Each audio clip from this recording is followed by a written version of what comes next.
noches a todos y a todas. El Instituto Nicaragüense de Cultura está en esta noche apoyando la presentación del libro de el poeta, escritor y periodista Mario Martínez Caldera. Me tocaría hablar como funcionario, pero prefiero hacerlo como amigo, compañero de trabajo de Mario de varios años en la primera etapa de la revolución. Nos tocó conocernos a nosotros en la Asociación Sandinista de Trabajadores de la Cultura. Éramos jóvenes entusiastas de esa primera etapa de la revolución. Mario trabajando al frente de la Unión de Escritores, yo trabajando al frente de la Unión de Artistas Plásticos.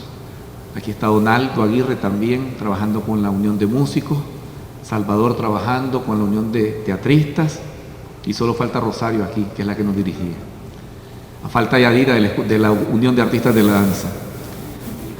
En ese momento no sabíamos, ni comprendíamos, ni visionábamos la dimensión del trabajo en el cual estábamos inmersos, con todo el cariño y la devoción y la convicción que en esos momentos como revolucionarios entregamos en nuestro trabajo, con mucho amor, con mucha pasión, con todo el tiempo del mundo. Además, no vislumbrábamos lo que es el día de hoy, por ejemplo.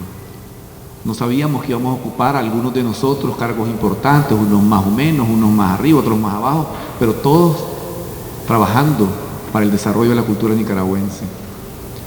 Después del 90, por diferentes razones, o no por diferentes razones, por una razón específica, que perdimos las elecciones, nos separamos, nos dispersamos. Fue como cuando el terremoto en el 72, esos dos fenómenos, creo, golpearon mucho a la cultura nicaragüense. El terremoto del 72 dispersó a todos los trabajadores de la cultura, igual el otro terremoto del 90 también nos golpeó, nos desajustó. Posteriormente nos venimos reencontrando en diferentes actividades, diferentes medios. Y Mario como que se apartó en ese momento. Se asiló en la CST, aquí está el doctor Luis Barbosa, nuestro amigo. Y Mario ahí trabajó calladamente durante años.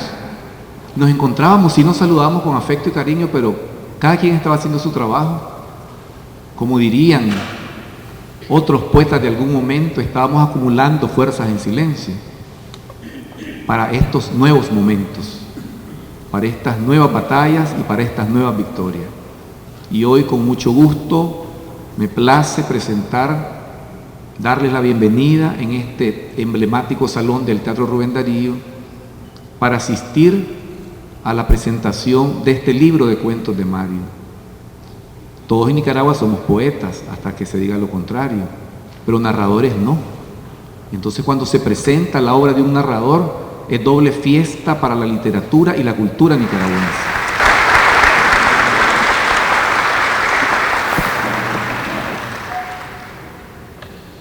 Escucharemos una lectura del mensaje enviado por el poeta y escritor Alejandro Bravo desde San Salvador a cargo del actor Salvador Espinosa.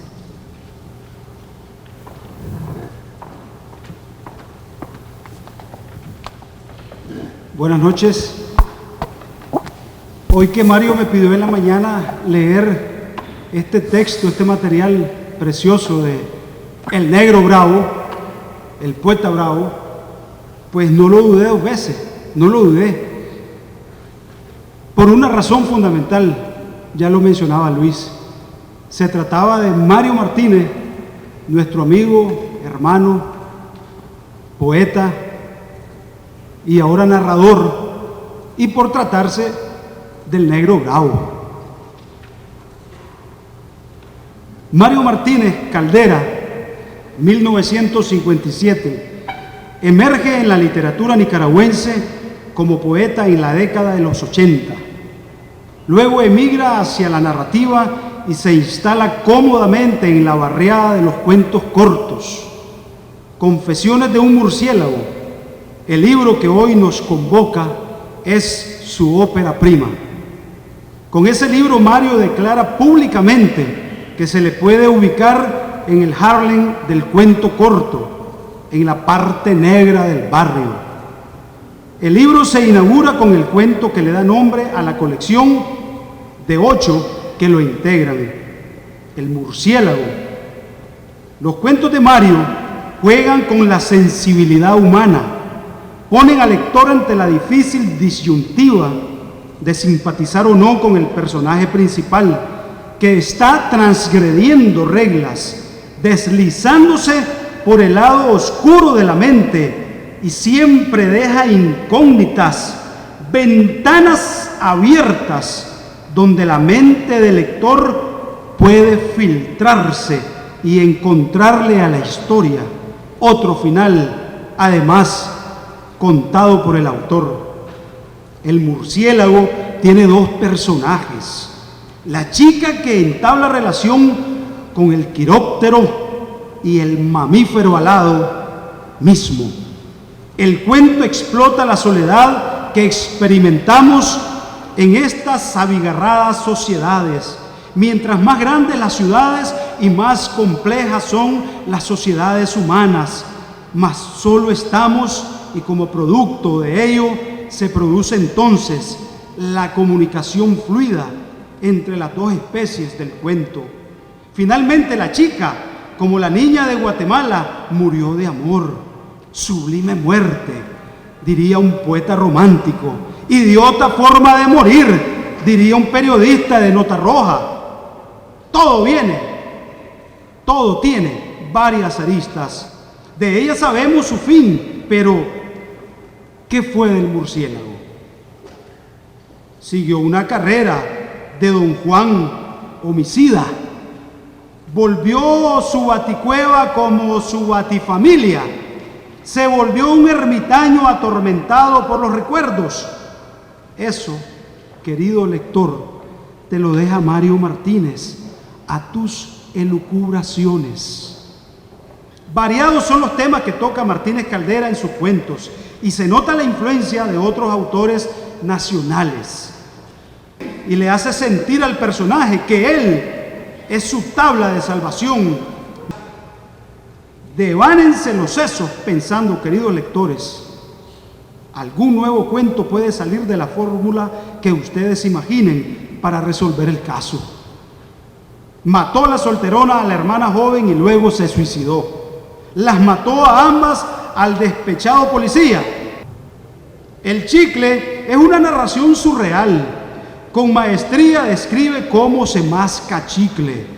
Un tratado para chiclópatas. Una finísima ironía. Una cruel burla para aquellos que se pasan el día entero moviendo las mandíbulas como rumiantes. Luego la pelota gomosa adquiere vida propia, le transmuta el placer en agonía infernal al mascador de chicle. Allá ustedes, si al salir del teatro compran algo de rumiante placer. La abuela cuenta la triste realidad de muchos inmigrantes, los sueños con que abandonan la patria y la dura realidad que les toca vivir, y por el otro lado, la angustia de la espera de este lado, todos los días aguardando una noticia, la pobre abuela. Noticias que no llegarían nunca, mientras la realidad le es ocultada a la anciana por el resto de la familia. Para darnos estos cuentos, Mario Martínez Caldera usa tanto de la narración en primera persona como del narrador omnisciente y del monólogo. En todos los cuentos lanza el desafío al lector. ¿Adivinarás cuál es el final? Si el lector descifra la trama y encuentra el final, Martínez Caldera es derrotado. Empero, si Mario se sale con la suya y plantea un final inesperado, es el autor quien ganó la partida. Para darnos una de las mejores colecciones de cuentos cortos de la literatura nicaragüense. Gracias, maestro.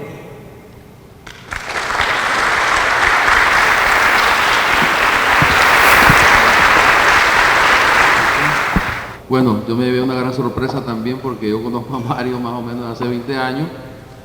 Fuimos compañeros de trabajo en la Agencia Nueva Nicaragua, que fue una iniciativa pues, en aquella época del gobierno de dar una visión muy especial o muy objetiva, ¿verdad?, de lo que sucedía en Nicaragua en los años 80. Luego, 20 años después, nos habíamos visto un par de veces, ¿verdad, Mario? Pero ahora, pues, me sorprendió también Melvin Wallace, que es el director de la editorial Amerrisque, para designarme a dar simplemente unas sencillas palabras para decir que, bueno, la editorial Amerrisque está promoviendo la lectura con libros a un precio definitivamente muy accesibles a los lectores, ¿verdad? Pero de nada sirve que los libros tengan un precio bajo si no tenemos lectores. De tal manera, pues, de que nos sentimos muy contentos de haber publicado esta obra de Mario Martínez, y lo único que podemos hacer es invitarlos a que lean el libro, que lo compren, que está a disposición aquí también, ¿verdad?, para que la cultura narrativa y en general pueda florecer. Muchas gracias.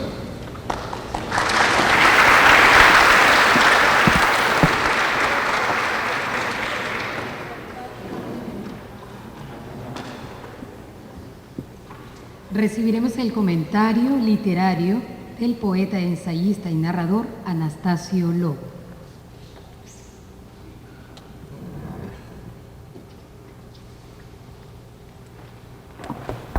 Buenas noches, queridas amigas, queridos amigos. Lo que pasa es que el Negro Bravo es un gran tapudo y ya contó parte de lo que iba a contar. Tenía que lucirse desde Guatemala.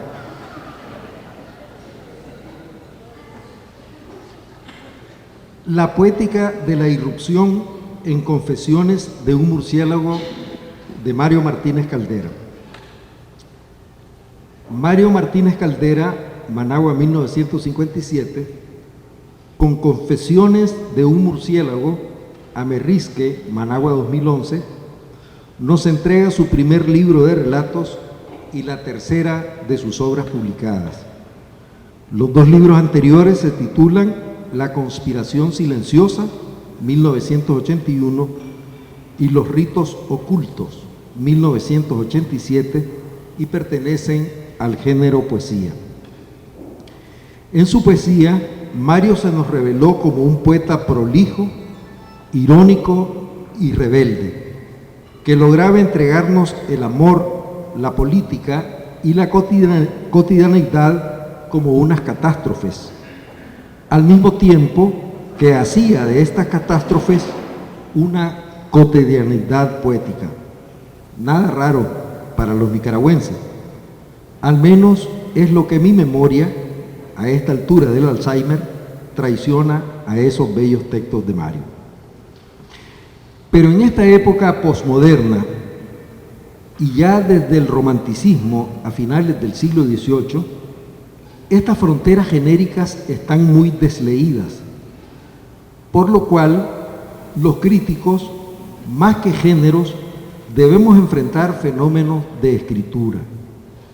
Intentaré una lectura de los relatos reunidos bajo el título Confesiones de un murciélago en la escritura de Mario Martínez Caldera. En una primera aproximación que intenta dar cuenta de su núcleo seminal, de su unidad temática y de la belleza de su forma, diría que subyace al fenotexto, aquello que leen nuestros ojos, un genotexto, lo que subyace como motor de la obra y algunas veces detecta nuestra imaginación crítica. Un genotexto muy rico y productivo que me atrevo a enunciar como una poética de la irrupción. En apariencia, la realidad fluye en el tiempo y en el espacio. Este heraclitano fluir suele ser interrumpido por actividades, hechos, acontecimientos y eventos. Esto cuando vivimos la más pedestres de las realidades, no cuando esa cotidianidad banal se le introduce dosis de lo maravilloso, de lo mágico, de lo raro, de lo extraño y alienado de un mundo sublunar y oscuro propio de los murciélagos. ¿Por qué Confesiones de un murciélago? Generalmente los murciélagos no se confiesan, Normalmente ellos son los confesores, si utilizo lo negro de la sotana como una metáfora grosera. Los murciélagos son esos ciegos de elegante vuelo que inventaron el radar. Siempre están emitiendo una onda sonora que rebota y les describe el camino con su población de seres y objetos. Al caer la tarde o al amparo oscuro de la noche, el murciélago irrumpe la quietud del ser humano para entregar la sinfonía de su vuelo de cornisas. El vuelo del murciélago es su confesión más rampante y desnuda. Pero su vuelo es siempre una irrupción en el fluir de la realidad, una irrupción extraña, oscura, rara, alienada, enajenada. No en balde, vampiros y murciélagos se han puesto de moda en la sociedad de consumo vía cómics, o sea, paquines, penecas, teleseries, películas, etc.